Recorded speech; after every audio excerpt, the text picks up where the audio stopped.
Friends, આપણે અગાઉના લેક્ચરમાં ભાગીદારીનું પુનર્ગઠન પ્રકરણની પ્રસ્તાવના અને તેના વિશે જે પ્રકરણની રૂપરેખાના મુદ્દાઓ હતા એનો અભ્યાસ કરેલો. મેં તમને બધા જ મુદ્દાઓ શોર્ટમાં સમજાવી દીધેલા હતા. હવે વિગતવાર ફરીથી એનો અભ્યાસ કરીએ. પ્રકરણ નંબર 4, ભાગીદારીનું પુનર્ગઠન. બોર્ડમાં આ પ્રકરણ 5 માર્કમાં પૂછવામાં આવે છે. આ પ્રકરણમાં વિભાગ એ 1 વિકલ્પ 1 ગુણ, વિભાગ બી 1 ટૂંકો પ્રશ્ન 1 ગુણ અને વિભાગ સી 1 ટૂંકો દાખલો 3 ગુણ. ટોટલ 5 માર્કમાં આ પ્રકરણ પૂછાય છે. ભાગીદારી પેઢીમાં ભાગીદારો જ્યારે ધંધો શરૂ કરતા હોય છે ત્યારે એવું વિચારીને જ ધંધો શરૂ કરે છે કે આ ધંધો વર્ષો સુધી ચાલશે, પરંતુ આવું શક્ય નથી. ભાગીદારીમાં અમુક ફેરફારો થતા જ હોય છે અને આ ફેરફારોને લીધે એવું બને છે કે ખાલી ભાગીદારીમાં નહીં પરંતુ આખો ભાગીદારીનો ધંધો તમારે એકડે એકથી શરૂ કરવો પડે છે. દેટ ઇઝ ભાગીદારીનું પુનર્ગઠન. ભાગીદારીનું પુનર્ગઠન એટલે શું? 1 માર્કમાં પૂછાતો પ્રશ્ન, ભાગીદારીનું પુનર્ગઠન એટલે શું? સાવ સિમ્પલ, સરળ. જુદા જુદા કારણોસર ભાગીદારીમાં થતા ફેરફાર એટલે ભાગીદારીનું પુનર્ગઠન. જુદા જુદા કારણોને લીધે ભાગીદારીમાં કંઈક ને કંઈક ફેરફારો થતા હોય છે, જેના લીધે ભાગીદારીનો ધંધો એકડે એકથી શરૂ કરવો પડે છે. આ 3 કારણો ભાગીદારીનું પુનર્ગઠન થવાના કારણો. ભાગીદારીનું પુનર્ગઠન થવાના 3 કારણો છે. જુદા જુદા કારણોસરની આપણે વાત કરી રહ્યા છીએ. 3 કારણોમાં પહેલું કારણ છે નફા નુકસાનના પ્રમાણમાં ફેરફાર થાય. મતલબ કે ભાગીદારી પેઢીમાં ફેરફાર થવાને લીધે, માનો કે કોઈ એક પેઢીમાં 3 ભાગીદારો છે, એમાંથી એક ભાગીદાર બીમાર પડ્યો, તો હવે બાકીના ભાગીદારો ધંધો ચાલુ જ રાખશે, પણ જે બીમાર ભાગીદાર છે એનો નફો ઘટાડી દેશે અને બાકીના 2 ભાગીદારોનો નફો વધારી દેશે. આના કારણે શું થશે? ભાગીદારીના નફા નુકસાનના પ્રમાણમાં ફેરફાર થશે. તો નફા નુકસાનના પ્રમાણમાં ફેરફાર થાય તો ખાલી નફા નુકસાનના પ્રમાણમાં ફેરફાર કરીને ખુશ નથી થઈ જવાનું. આખો ધંધો તમારે એકડે એકથી શરૂ કરવો પડશે. એને કહેવાય નફા નુકસાનના પ્રમાણમાં ફેરફાર થાય ત્યારે ભાગીદારીનું પુનર્ગઠન થાય. બીજું, નવા ભાગીદારનો પ્રવેશ થાય. મતલબ કે 2 ભાગીદાર છે અને ત્રીજા ભાગીદારની આપણે જરૂર પડી, નવા ભાગીદારને આપણે ધંધામાં લીધો, તો એવું બનશે કે નવો ભાગીદાર જે આવ્યો છે એને નફામાંથી આપણે ભાગ આપવો પડશે. તો નફામાંથી તમે જે ભાગ આપશો એના કારણે જૂના ભાગીદારો છે એનો નફો ઘટશે. તો ત્યારે પણ ભાગીદારીમાં ફેરફાર થવાને લીધે ભાગીદારીનું પુનર્ગઠન કરવું પડે છે. મતલબ કે ભાગીદારીનો ધંધો નવેસરથી એકડે એકથી શરૂ કરવો પડે છે. ત્રીજું કારણ, ચાલુ ભાગીદારની નિવૃત્તિ કે મૃત્યુ. મતલબ કે ભાગીદારી પેઢીમાંથી માનો કે કોઈ એક ભાગીદાર નિવૃત્ત થાય અથવા તો મૃત્યુ પામે, તો આવી પરિસ્થિતિમાં બાકીના જે ભાગીદારો છે એ જે ભાગીદાર નિવૃત્ત થયો છે કે મૃત્યુ પામ્યો છે એના ભાગનો જે નફો છે એ હવે બાકીના બંને ભાગીદારો વહેંચી લેશે. તો આપણને પ્રશ્ન થાય, સાહેબ તો એની મિલકતોને દેવો. બસ અહીંયા એ જ સમજવાનું છે કે ખાલી નિવૃત્તિ અને મૃત્યુ વખતે ખાલી નફા નુકસાનના પ્રમાણમાં ફેરફાર કરીને ખુશ થવાનું નથી. આખો ધંધો તમારે રિવાઇઝ કરવાનો છે, એકડે એકથી ફરી પાછો શરૂ કરવાનો છે. હવે બંને મુદ્દાને આપણે એડ કરીને જોઈએ. જુદા જુદા કારણોસર ભાગીદારીમાં થતા ફેરફાર એટલે ભાગીદારીનું પુનર્ગઠન. હવે આ જુદા જુદા કારણ એટલે ક્યાં એને ઇન્ક્લુડ કરી દઈએ. નફા નુકસાનના પ્રમાણમાં ફેરફાર થાય, નવા ભાગીદારનો પ્રવેશ થાય કે ચાલુ ભાગીદારની નિવૃત્તિ કે મૃત્યુ થાય ત્યારે ભાગીદારીમાં જે ફેરફાર થાય એને ભાગીદારીનું પુનર્ગઠન કહેવાય. સમજાણું? તો ભાગીદારીનું પુનર્ગઠન એટલે શું અને ભાગીદારીના પુનર્ગઠનના કારણો, આ બંને બાબતો વિશે આપણે માહિતી મેળવી. પણ આમાં જે કારણ નંબર 2 અને કારણ નંબર 3 છે એ તો આખા પ્રકરણ છે, આખા ચેપ્ટર છે. નવા ભાગીદારનો પ્રવેશ બોર્ડમાં આપણી ટેક્સ્ટબુકમાં પ્રકરણ નંબર 5, ચાલુ ભાગીદારની નિવૃત્તિ કે મૃત્યુ બોર્ડમાં આપણી ટેક્સ્ટબુકમાં પ્રકરણ નંબર 6 કે જેનું વેઇટેજ 9 માર્કનું છે. આ પ્રકરણમાં તમારે આ એક કારણ વિશે અભ્યાસ કરવાનો છે, નફા નુકસાનના પ્રમાણમાં ફેરફાર થાય. તો તો નફા નુકસાનના પ્રમાણમાં ફેરફાર થાય એના વિશે આપણે હવે ઊંડાણપૂર્વક માહિતી મેળવીએ કે ભાઈ નફા નુકસાનના પ્રમાણમાં ફેરફાર થવાના કારણો એવા તે કયા કારણો છે કે જેના લીધે ભાગીદારી પેઢીમાં ભાગીદારોના નફા નુકસાનના પ્રમાણમાં ફેરફાર કરવો પડ્યો. તમે જે બોલો ને બધું સાચું, જેટલા કારણો બોલો એ બધા કારણો સાચા. સાહેબે બીમાર પડ્યો, સાહેબે મરી ગયો, સાહેબ નવા ભાગીદારને પ્રવેશ આપ્યો, XYZ. આ બધા જ કારણો જે છે એને આપણને ટેક્સ્ટ બુકની અંદર 4 હેડિંગની નીચે સમજાવવામાં આવેલા છે. આ 4 હેડિંગ છે એને આપણે લખવાના હોય, બોર્ડમાં 1 માર્કમાં પૂછાય તો કે ભાઈ નફા નુકસાનના પ્રમાણમાં ફેરફાર થવાના કારણો, 4 કારણોમાં પહેલું કારણ,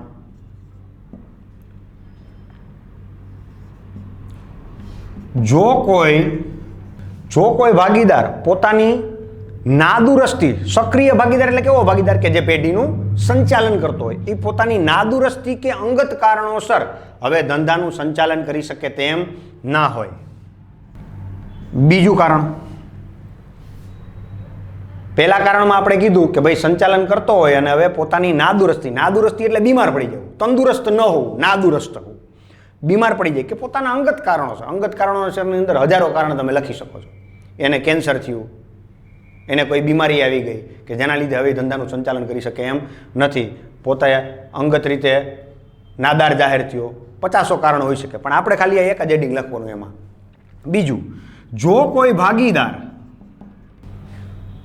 ભાગીદાર ધંધાને સમય ન ફાળવી શકે અને તેના ભાગનું કાર્ય અન્ય ભાગીદારોને કરવું પડે. સમજી શકાય એ વાત છે. 3 ભાગીદાર હોય એમાંથી એક ભાગીદાર છે એ બીજો ધંધો કરે છે અને એ ત્યાં ટાઈમ આપે, તો દેખીતી વાત છે કે એને પોતાના જે ભાગીદારી પેઢીનો જે ધંધો છે એમાં સમય ન ફાળવી શકે, તો એના ભાગનું કામ બાકીના ભાગીદારોએ કરવું પડે ને. તો એ એમ નમ કરશે. એ ભાગીદારો તરત જ કહેશે કે ભાઈ તારા નફાનું પ્રમાણ ઘટાડી દે, અમારા નફાનું પ્રમાણ વધારી દે. આવું કરશે એટલે નફા નુકસાનના પ્રમાણમાં ફેરફાર થશે. તો આ બંને કારણ ખૂબ જ નજીકના છે. યાદ રાખવા માટે એને એકદમ ચીવટપૂર્વક સમજવાની જરૂર છે. આમાં સક્રિય ભાગીદાર કીધું છે, આમાં સક્રિય ભાગીદારની સ્પષ્ટતા નથી કે જો સક્રિય ભાગીદાર હોય અને નાદુરસ્ત થાય કે અંગત કારણોસર એ ધંધાનું સંચાલન ન કરી શકે તો નફા નુકસાનના પ્રમાણમાં ફેરફાર થાય. બીજું કે જો કોઈ ભાગીદાર ધંધાને સમય ન ફાળવી શકે ને એના ભાગનું કામ બીજા ભાગીદારોને કરવું પડે તો આ નફા નુકસાનના પ્રમાણમાં ફેરફાર થાય. ત્રીજું કારણ નવા ભાગીદારનો પ્રવેશ અને ચોથું કારણ ચાલુ ભાગીદારની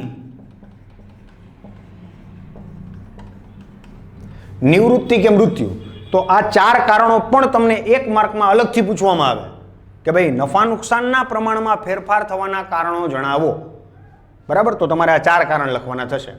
ત્યારબાદ આગળ વધીએ, ત્યાગ અને ત્યાગનું પ્રમાણ. હવે આપણે ચર્ચા કરી કે ભાઈ ભાગીદારી પેઢીમાં અમુક ફેરફારો થાય છે, જેમાંનું એક કારણ છે નફા નુકસાનના પ્રમાણમાં ફેરફાર. આ નફા નુકસાનના પ્રમાણમાં ફેરફાર થાય ત્યારે શું થાય તો કે ભાઈ અમુક ભાગીદારોનો નફો જે પહેલાં મળતો હોય એના કરતાં હવે ઓછો મળે. આપણે ડિટેલમાં સમજીએ, કારણ કે કદાચ અહીંયા ટૂંકનોંધ સ્વરૂપે પણ આપણને લખવાની વાત આવે કે ભાઈ ત્યાગ અને ત્યાગનું પ્રમાણ એટલે શું? તો કે ભાઈ નફા નુકસાન ફાળવણીના પ્રમાણમાં ફેરફાર થાય ત્યારે ભાગીદારોને પહેલા જે નફો મળતો હોય એના કરતાં હવે ઓછો નફો મળે. તો જે પ્રમાણમાં એને ઓછો નફો મળ્યો છે એને કહેવાય ત્યાગનું પ્રમાણ. ટૂંકમાં નફામાંથી જતો કરવો પડતો ભાગ, આને ત્યાગનું પ્રમાણ કહી શકાય. બરાબર, તો ત્યાગ અને ત્યાગનું પ્રમાણ વચ્ચે બહુ માઇનોર એવો આપણે પ્રમાણ વિશેનો અર્થ પહેલાં સમજી ગયા છીએ. પ્રમાણ એટલે શું? તો કે ભાઈ કોઈ પણ રકમની નાનામાં નાની ધન પૂર્ણાંક સંખ્યાની સરખામણી એટલે પ્રમાણ. તો ત્યાગ એટલે ગુમાવેલો ભાગ અને ત્યાગનું પ્રમાણ એટલે એની અન્ય સાથે સરખામણી. બરાબર, 2 ભાગીદારો હોય અને 2 જણાએ ત્યાગ કર્યો હોય તો એક જણો જે ત્યાગ કરે છે એને બીજા જણાના ત્યાગ સાથે સરખાવવામાં આવે તો એને ત્યાગનું પ્રમાણ કહી શકાય. બરાબર, હવે એ ત્યાગ અને ત્યાગના પ્રમાણ શોધવાની જરૂર ક્યારે પડે તો કે એક તો નફા નુકસાનના પ્રમાણમાં ફેરફાર થાય ત્યારે, અને બીજું નવા ભાગીદારનો પ્રવેશ થાય ત્યારે. સાહેબ એ કેમ? તો કે ભાઈ નવા ભાગીદારનો જો પ્રવેશ થાય તો શું થશે? તો કે ભાઈ નવો ભાગીદાર જ્યારે આવશે ત્યારે જૂના ભાગીદારોએ એના નફામાંથી નવા ભાગીદારને અમુક નફા ભાગ તો આપવો પડશે ને, કઈ બિચારો એમને થોડો કામ કરશે. તો નફામાંથી એને જે ભાગ આપશે એના કારણે શું થશે? જૂના ભાગીદારોનો નફો હતો એના કરતાં ઘટશે. તો આ જે ભાગીદારોનો નફો ઘટશે એને કહેવાય ત્યાગ, અને સરખામણી કરો તો ત્યાગનું પ્રમાણ. બરાબર.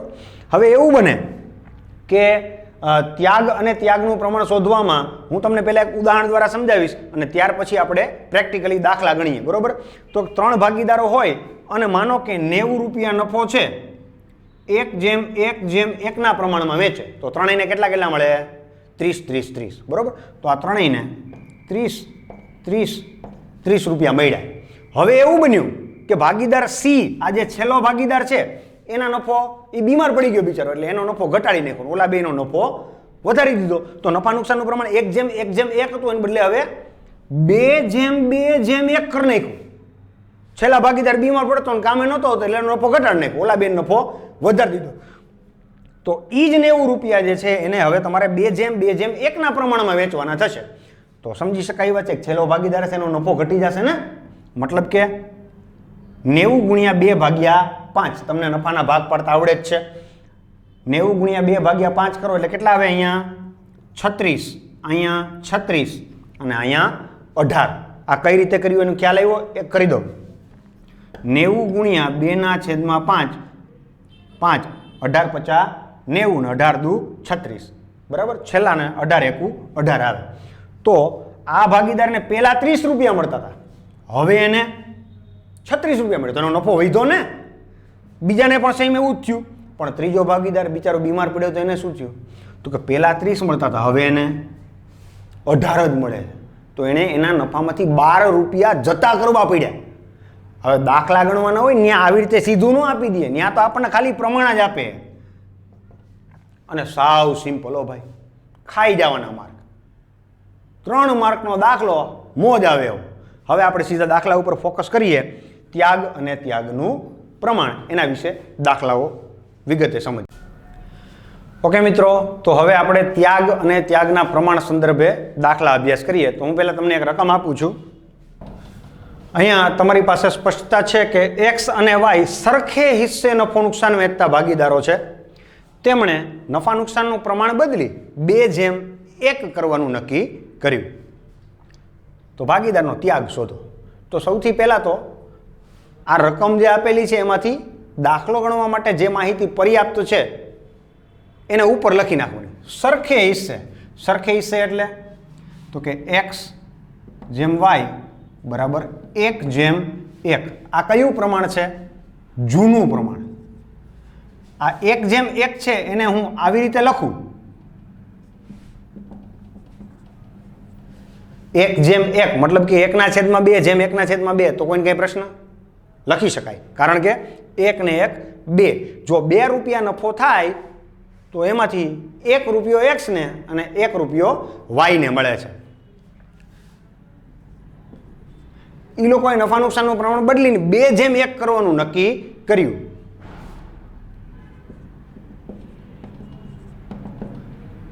તો 2:1 ને આપણે કઈ રીતે લખી શકશું?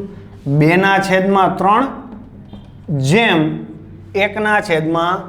હવે આપણને શું શોધવાનું કીધું છે? ત્યાગ. તો ત્યાગનું એક સૂત્ર છે, ત્યાગ બરાબર જૂનો ભાગ માઇનસ નવો ભાગ. નફા નુકસાનનો જૂનો ભાગ માઇનસ નફા નુકસાનનો નવો ભાગ. તમારે પર્ટિક્યુલર એક જ ભાગીદારનું કરવાનું હોય તો એક ભાગીદારનો જે જૂનો ભાગ હોય એમાંથી એનો જ નવો ભાગ બાદ થાય, બીજાનો નહીં. તો પહેલાં આપણે એક્સની ગણતરી કરીએ. એક્સ બરાબર એક્સનો જૂનો ભાગ કેટલો છે? 1. મતલબ કે એને આપણે કેમ લખી શકશું? 1/2. અને એનો નવો ભાગ કેટલો આવ્યો? 2/3 માઇનસ 2/3. સૂત્ર મહત્વનું છે, સૂત્ર ભૂલાય નહીં. હવે આને તમે લસા પણ લઈ શકો છો અને ચોકડી ગુણાકાર પણ કરી શકો છો. આપણે ચોકડી ગુણાકારની સરળ રીતે પહેલા શીખીએ. 3×1 3. આ 3 ને સામેના ભાગ સાથે ગુણાકાર કર્યો, 3×1 3. અહીંયા 2×2 4, માઇનસની નિશાની એઝ ઇટ ઇઝ -4 છેદમાં આ બંનેનો ગુણાકાર 3×2 6. તો જવાબ આવ્યો -1/4. 3માંથી 4 બાદ થાય નહીં, ધરારથી બાદ કરો એટલે જવાબ ઋણમાં આવે. ત્યાગના સૂત્રથી દાખલો ગણતા જો જવાબ ઋણ આવે તો એ ભાગીદાર ત્યાગ નહીં લાભ કરે છે એમ કહેવાય. ત્યાગના સૂત્રથી દાખલો ગણતા જો જવાબ ઋણ આવે તો એ ભાગીદાર ત્યાગ નથી કરતો, લાભ કરે. સમજી શકાય એ વાત છે. પેલા 50 રૂપિયા મળતા હતા એને બદલે હવે આને 67 રૂપિયા અને આને 33 રૂપિયા મળશે ને, તો 50 માંથી 67 રૂપિયા થાય તો એ ભાગીદાર લાભ કરે એમ કહેવાય ને. એની ગણતરી તમારે આ રીતે બતાવવાની થાય. એ જ રીતે હવે વાયની ગણતરી બતાવીએ. વાય બરાબર વાયનો જૂનો ભાગ 1/2 માઇનસ વાયનો નવો ભાગ 1/3. મતલબ કે 3 એકુ 3 માઇનસ 2 એકુ 2 છેદમાં 3 દુ 6. તો ભાગીદાર વાય 1/6 ભાગ ત્યાગ કરે છે એવું કહેવાય. ત્યાગના સૂત્રથી દાખલો ગણતા જવાબ ઋણ આવે તો લાભ અને ધન આવે તો ત્યાગ જ હોય. તો આ દાખલો તમારે બોર્ડમાં 3 માર્કમાં પૂછાય મિત્રો. નીચે તમારે એક લીટી લખવી હોય તો લખી શકાય. આમ ભાગીદાર વાય 1/6 ભાગ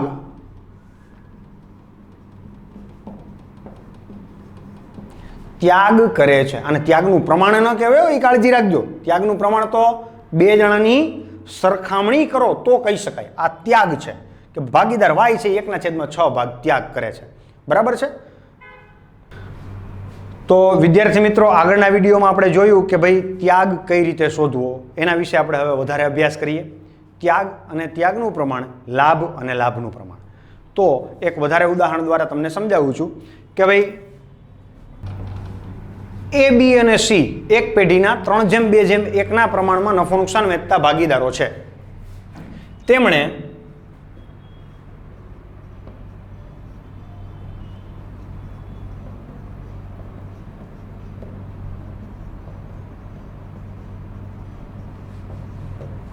નફા નુકસાનનું પ્રમાણ બદલીને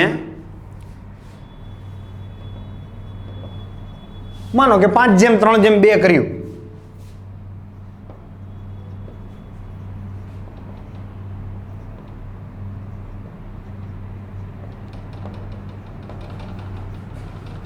ત્યાગ અથવા ત્યાગનું પ્રમાણ શોધો. જૂનું પ્રમાણ 3:2:1, જેને આપણે કયા અંકમાં લખી શકશું? 3/6. સાહેબ 6 ક્યાંથી આવ્યા? 3 ને 2 5 ને 1 6, આ ત્રણેયનો સરવાળો. કે ટોટલ 6 રૂપિયા નફો થાય તો એમાંથી ભાગીદાર એ ને 3 રૂપિયા મળે. એ, બી, સી આ એમનું પ્રમાણ છે. બરોબર. તો ભાગીદાર એ ને 6 માંથી 3 મળ્યા. બી ને 2/6, સી ને 1/6. એમનું નવું પ્રમાણ છે 5:3:2, જેને આપણે લખી શકીએ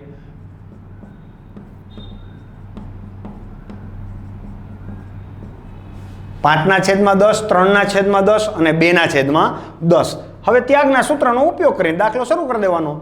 ત્યાગ બરાબર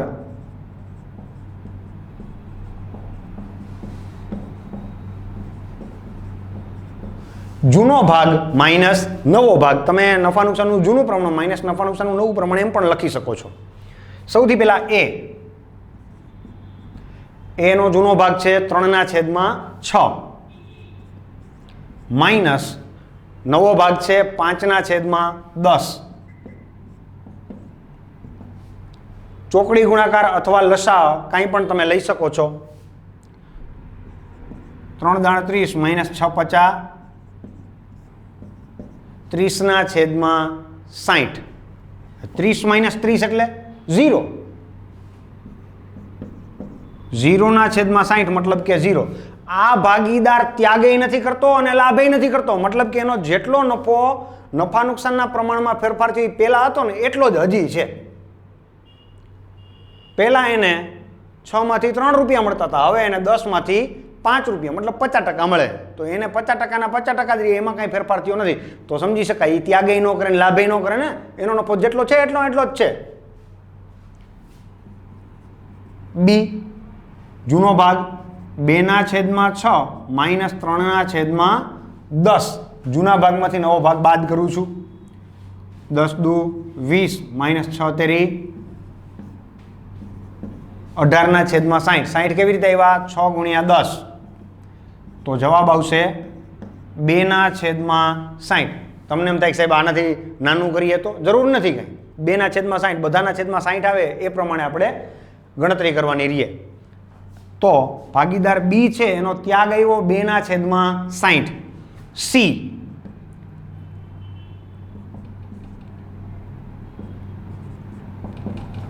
1/6 માઇનસ 2/10.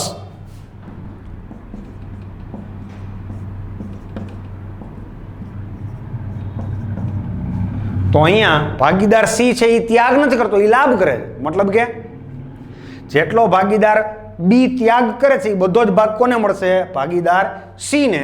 અને એ છે એ ત્યાગે નથી કરતો અને લાભે નથી કરતો. છેલ્લે એક લીટીમાં તમારે આમ લખવું હોય તો લખી શકાય, આમ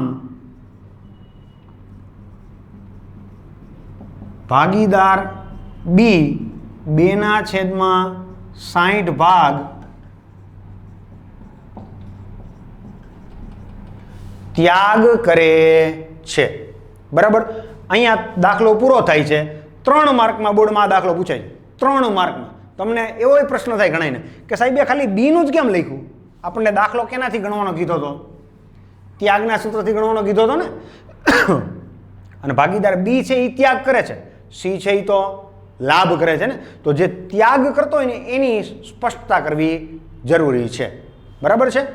તો આના પછી આપણે એક નવું ઉદાહરણ જોઈએ હજી. ત્યાર પછીનું ઉદાહરણ છે કે ભાઈ પી ક્યુ અને આર 3 ભાગીદારો છે, એમનું નફા નુકસાનનું પ્રમાણ છે 1/2/3. અને એ લોકોએ નફા નુકસાનનું પ્રમાણ ફેરફાર કરી અને નવું પ્રમાણે નક્કી કર્યું છે 2/2/1. સીધી જ રકમ લખવાને બદલે તમને માહિતી આપી દીધી છે. તો આ 1/2/3 એ તમારું જૂનું પ્રમાણ છે.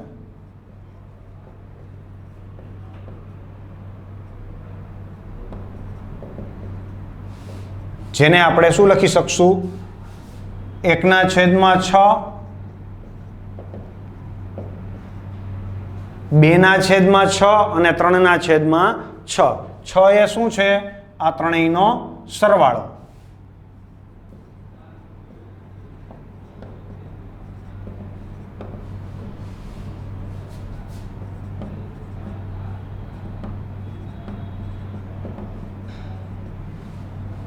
જ્યારે નવો ભાગ છે 2/2/1, જેને તમે 2/5 2/5 અને 1/5 એમ દર્શાવી શકો છો. આ 5 ક્યાંથી આવ્યા છે? તો કે 2 ને 2 4 ને 1 5, આ ત્રણેયની સંખ્યાનો ટોટલ. ત્યાગના સૂત્રથી દાખલો ગણવાની સૂચના છે એટલે ત્યાગનું સૂત્ર મૂકી દેવાનું.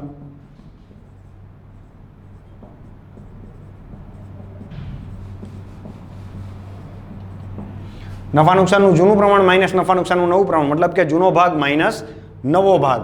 આ રીતે ગણતરી કરીએ. સૌથી પહેલા પી બરાબર જૂનો ભાગ 1/6 માઇનસ 2/5. ચોકડી ગુણાકાર 5 × 5 માઇનસ 6 દુ 12/6 50 30. 30 ક્યાંથી આવ્યા? બંનેના છેદનો ગુણાકાર. બરાબર. 5 × 5 6 દુ 12 6 50 30. તો જવાબ આવશે -7/30. ત્યાગના સૂત્રથી દાખલો ગણ્યો, જવાબ ઋણ આવ્યો તો આ ભાગીદાર લાભ કરે છે એમ કહેવાય. હવે ક્યુ 2/6 માઇનસ 2/5 5 દુ 10 માઇનસ 6 દુ 12/30 માઇનસ 2/30. તો આ ભાગીદાર પણ ત્યાગ નથી કરતો, આ ભાગીદાર પણ લાભ કરે છે. છેલ્લે આર 3/6 માઇનસ 1/5 આ બંને આંકડા ક્યાંથી આવ્યા? સી નો આર નો 3/6 ભાગ છે જૂનો અને નવો ભાગ છે 1/5 5 તેરી 15 માઇનસ 6 એકુ 6 છેદમાં 6 પચાને 30 15 માંથી 6 જાય તો 9 9/30 તો અહીંયા ખાલી ભાગીદાર આર જ ત્યાગ કરે છે તો તમારે નીચે જવાબ લખવાનો થાય કે ભાગીદાર આર 9/30 ભાગ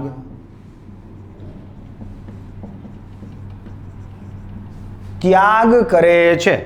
મિત્રો આ દાખલો તો અહીંયા પૂરો થઈ જાય છે પણ આના આધારે આપણે બીજી માહિતી સમજવાની છે, એ જરા ધ્યાન આપજો કે ભાઈ અહીંયા ભાગીદાર આર છે એ 9/30 ભાગ ત્યાગ કરે છે પણ આ જ દાખલો જો આપણને આંકડાઓ ઊંધા કરીને આપ્યા હોત અને ત્યાગનું પ્રમાણ શોધવાની સૂચના હોત તો શું થાત?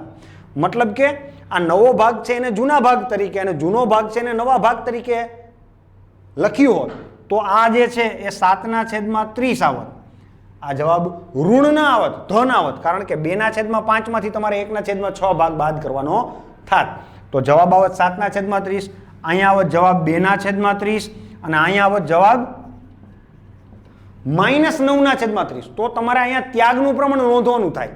ત્યાગનું પ્રમાણ શું આવત? 7/2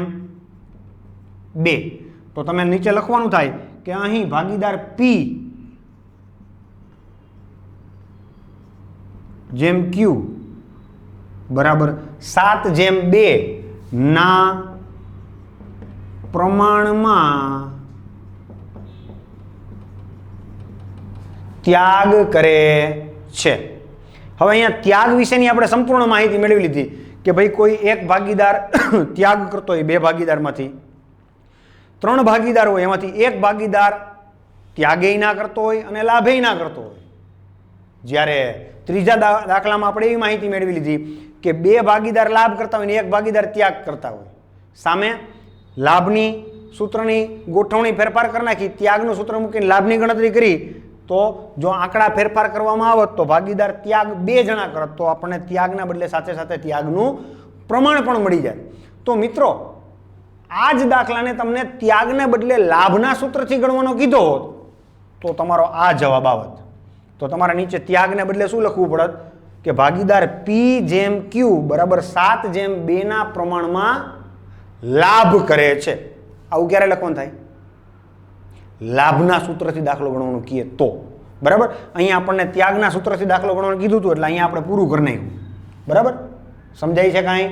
તો અહીંયા દાખલા નંબર 3ના ઉદાહરણમાં આપણે ત્યાગ અને ત્યાગના પ્રમાણ વિશે માહિતી મેળવી। આ જ માહિતીને હવે આપણે લાભ વિશે સમજીએ, લાભના સંદર્ભમાં સમજીએ। તો ભાઈ લાભ એટલે શું? આપણે ત્યાગ માનો કે એવું પૂછાય એક માર્કમાં કે ત્યાગ એટલે શું, તો સીધું સાદું સિમ્પલ છે, તમારે એક જ લીટીમાં લખવાનું છે કે નફા નુકસાનના જૂના પ્રમાણ અને નફા નુકસાનના નવા પ્રમાણ વચ્ચેનો તફાવત એટલે ત્યાગ। વળી પાછું રિપીટ કરું છું, સાંભળજો। નફા નુકસાનના જૂના પ્રમાણ અને નફા નુકસાનના નવા પ્રમાણ વચ્ચેનો તફાવત એટલે ત્યાગ। હવે અહીંયા માનો કે લાભ વિશેની સૂચના હોત તો કાંઈ નહીં યાર, સૂત્રને ઊંધું કરી નાખવાનું, સિમ્પલ। તમારે શું થાય? નફા નુકસાનના નવા પ્રમાણ અને નફા નુકસાનના જૂના પ્રમાણ વચ્ચેનો તફાવત એટલે લાભ, આવી રીતે ગણવાનું થાત બરાબર છે। તો આના પછીનો દાખલો આપણે એક લાભના સંદર્ભમાં જોઈએ। લાભ એટલે પહેલા 1 મિનિટ જરા ટૂંકમાં સમજાવી દઉં ફરી પાછું। લાભ એટલે શું? તો કે ભાઈ નફા નુકસાનના પ્રમાણમાં ફેરફાર થાય ત્યારે ભાગીદારને નફા નુકસાનનો જે ભાગ મળતો હોય એના કરતાં હવે વધારે નફો મળે તો એ ભાગીદાર લાભ કરે છે એમ કહેવામાં આવે બરાબર।